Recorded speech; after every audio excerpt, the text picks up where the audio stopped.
Assalamualaikum warahmatullahi wabarakatuh. Salam sejahtera untuk kita semua. Salam, Om Swastiastu, Namo Buddhaya, salam kebajikan, salam sehat untuk kita semua. Puji dan syukur marilah kita panjatkan kehadirat Allah Subhanahu wa taala, Tuhan yang Maha Kuasa, atas karunia-Nya sehingga kita masih diberi kekuatan untuk menjalankan tugas-tugas di tengah pandemi COVID-19 yang masih harus kita hadapi saat ini. Saudara sekalian yang saya cintai dan banggakan, memperhatikan perkembangan yang terjadi di masyarakat beberapa waktu ini, terutama terkait kebijakan baru program jaminan sosial yang kita miliki, yaitu program jaminan hari tua. Saya sangat memahami dan mendengar dengan seksama atas semua respon dari berbagai pihak, terutama teman-teman pekerja dan buruh maupun serikat pekerja, serikat buruh. Dalam kesempatan ini, perkenankan saya menjelaskan perihal Peraturan Menteri Ketenagakerjaan Nomor 2 Tahun 2022 tentang tata cara dan persyaratan pembayaran manfaat jaminan hari tua. Permenaker Nomor 2 Tahun 2022 ini ditetapkan pada tanggal 2 Februari 2022 yang lalu dan diundangkan pada tanggal 4 Februari 2022. Setelah melalui proses dan waktu yang cukup panjang dalam pembahasannya.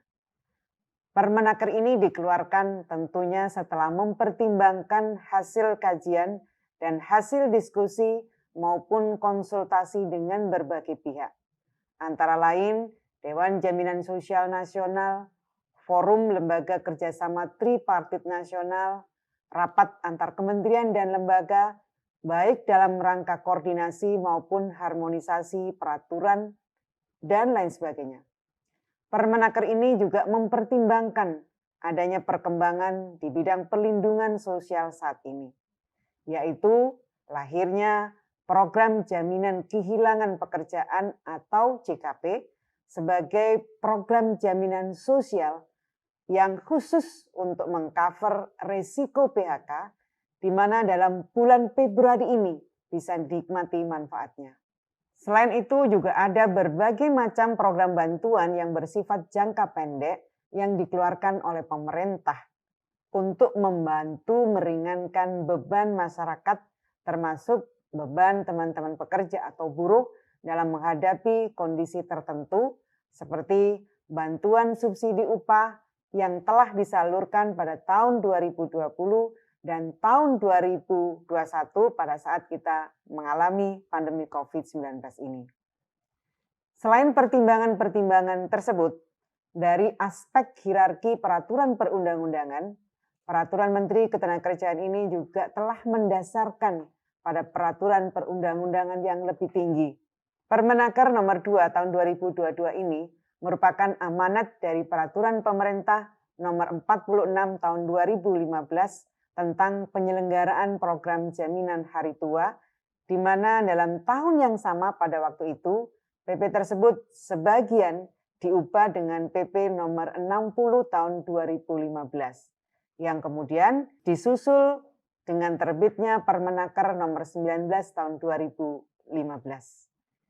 Lahirnya PP nomor 46 tahun 2015 juga merupakan amanat Undang-Undang Nomor 40 Tahun 2004 tentang Sistem Jaminan Sosial Nasional atau Undang-Undang SJSN. Jadi kalau dilihat dari sudut pandang hierarki peraturan perundang-undangan, maka Permenaker ini seharusnya kita lihat sebagai satu kesatuan dari semua peraturan perundang-undangan yang mengatur tentang jaminan hari tua, yaitu mulai dari undang-undangnya dan juga peraturan pemerintahnya. Saudara sekalian, kita tentunya menyadari bahwa dalam kehidupan kita ada tahapan yang harus dilalui. Meskipun tidak semua orang akan menjalani tahapan yang sama. Bahkan resiko kehidupan juga berbeda-beda. Ada resiko yang terjadi tidak dapat kita duga. Seperti sakit, kecelakaan kerja ketika bekerja, putus hubungan kerja atau PHK, dan bahkan meninggal dunia. Di sisi lain, ada resiko yang sudah jelas kita akan lalui. Contoh, resiko bahwa pada usia tertentu akan menjadi tua dan tidak produktif lagi. Bagi yang bekerja, pada saatnya akan pensiun.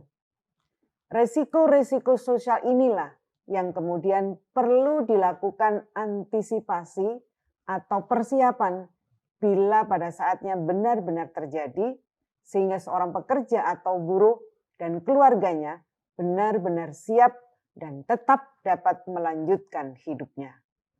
Atas dasar inilah Undang-Undang Nomor 40 Tahun 2004 tentang SJSN mengatur bahwa jaminan sosial merupakan salah satu bentuk perlindungan sosial untuk menjamin seluruh rakyat agar dapat memenuhi kebutuhan dasar hidupnya yang layak. Berdasarkan Undang-Undang SJSN yang ditetapkan pada tahun 2004, terdapat 5 jenis program jaminan sosial, yaitu program jaminan kesehatan atau JKN, jaminan kecelakaan kerja atau JKK, jaminan hari tua atau JHT, jaminan pensiun atau JP, dan jaminan kematian atau JKM. Dalam perkembangannya, Undang-Undang SJSN ini melalui Undang-Undang Nomor 11 Tahun 2022 menambahkan satu program jaminan sosial yang baru yang disebut Jaminan Kehilangan Pekerjaan atau JKP. Semua program tersebut mempunyai prinsip, tujuan, coverage, dan manfaat yang berbeda, sehingga tata cara dan persyaratannya pun akan berbeda. Bila sakit, maka risiko ini di-cover oleh program JKM. Bagi pekerja atau buruh yang bekerja, bila terjadi kecelakaan kerja, maka akan di-cover dengan program JKK. Selanjutnya, jika yang bersangkutan memasuki hari tua, ada perlindungan dari program JHT.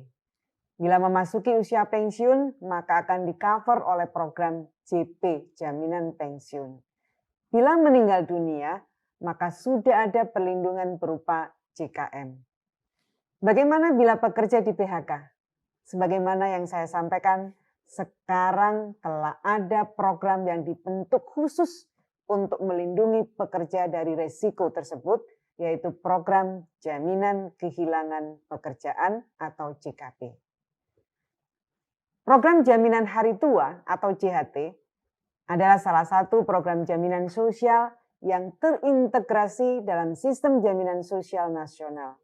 Karena terintegrasi dalam satu sistem yang sama dengan program-program jaminan sosial lainnya, maka manfaat JHT ini seharusnya tidak tumpang tindih dengan manfaat program jaminan sosial lainnya.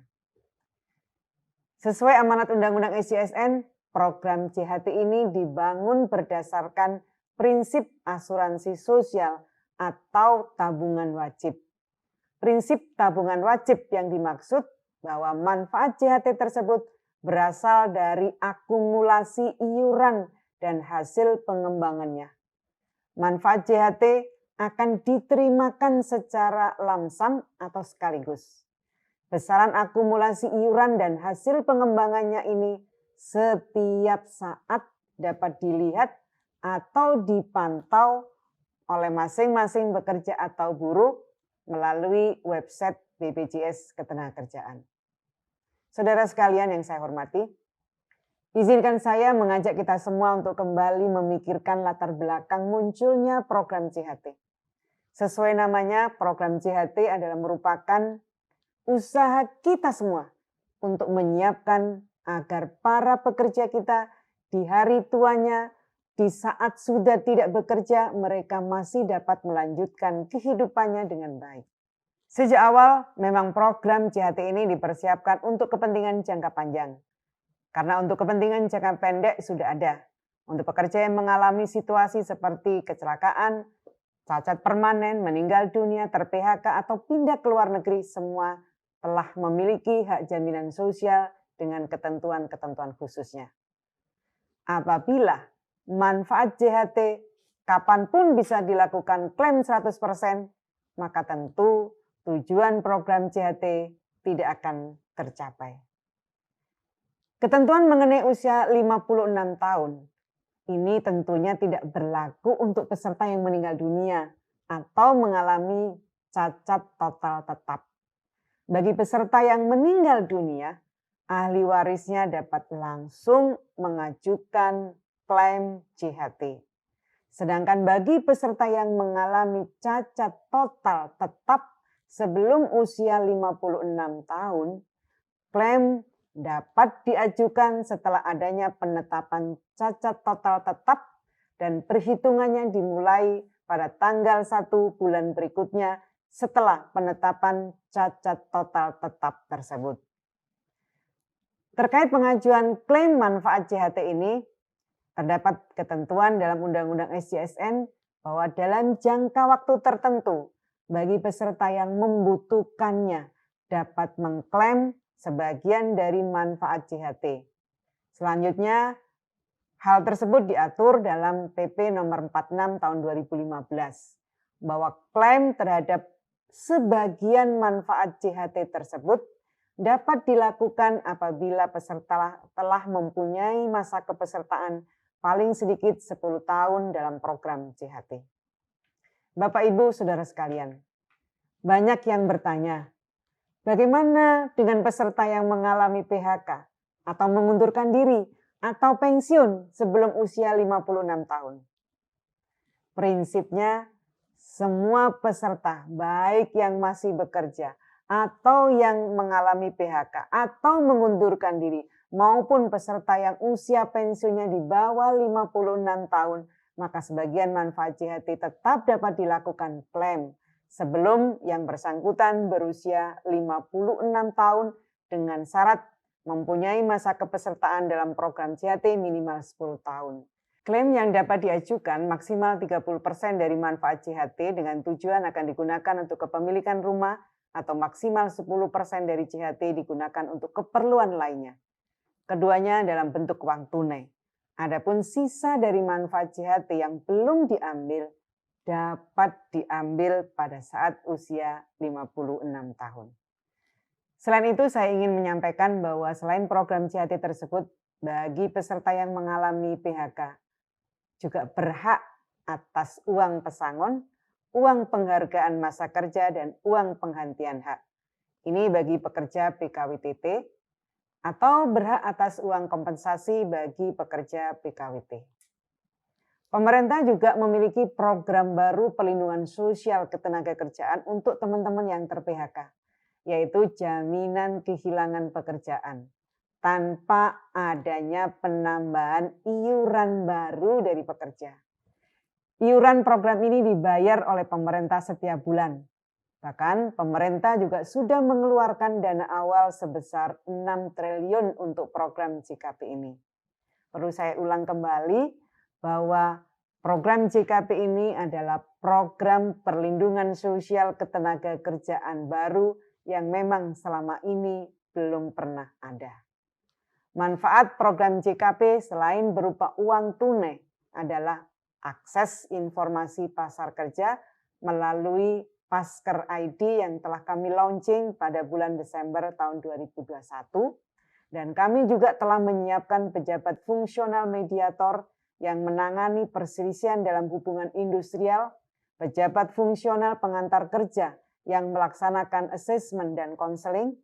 Kami juga mempersiapkan lembaga-lembaga pelatihan yang terpercaya dan profesional, serta program-program pelatihan yang tepat dan sesuai dengan lowongan dan pasar kerja yang tersedia, sehingga dapat mengantarkan peserta kembali mendapatkan pekerjaan. Semua bentuk manfaat JKP tersebut dimaksudkan untuk memastikan pekerja yang ter-PHK dapat terus melanjutkan hidupnya dan mempersiapkan untuk bekerja kembali.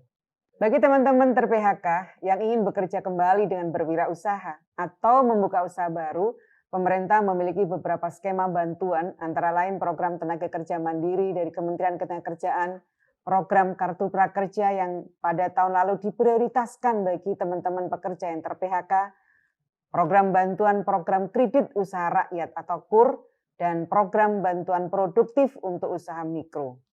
Saya juga ingin menyampaikan bahwa hadirnya Permenaker ini adalah juga memberikan kemudahan dalam pelayanan untuk mendapatkan manfaat JHT dengan memangkas berbagai persyaratan administratif. Mengurus JHT cukup dengan nomor induk kependudukan serta kartu peserta BPJS Ketenagakerjaan dan dapat dilakukan secara online.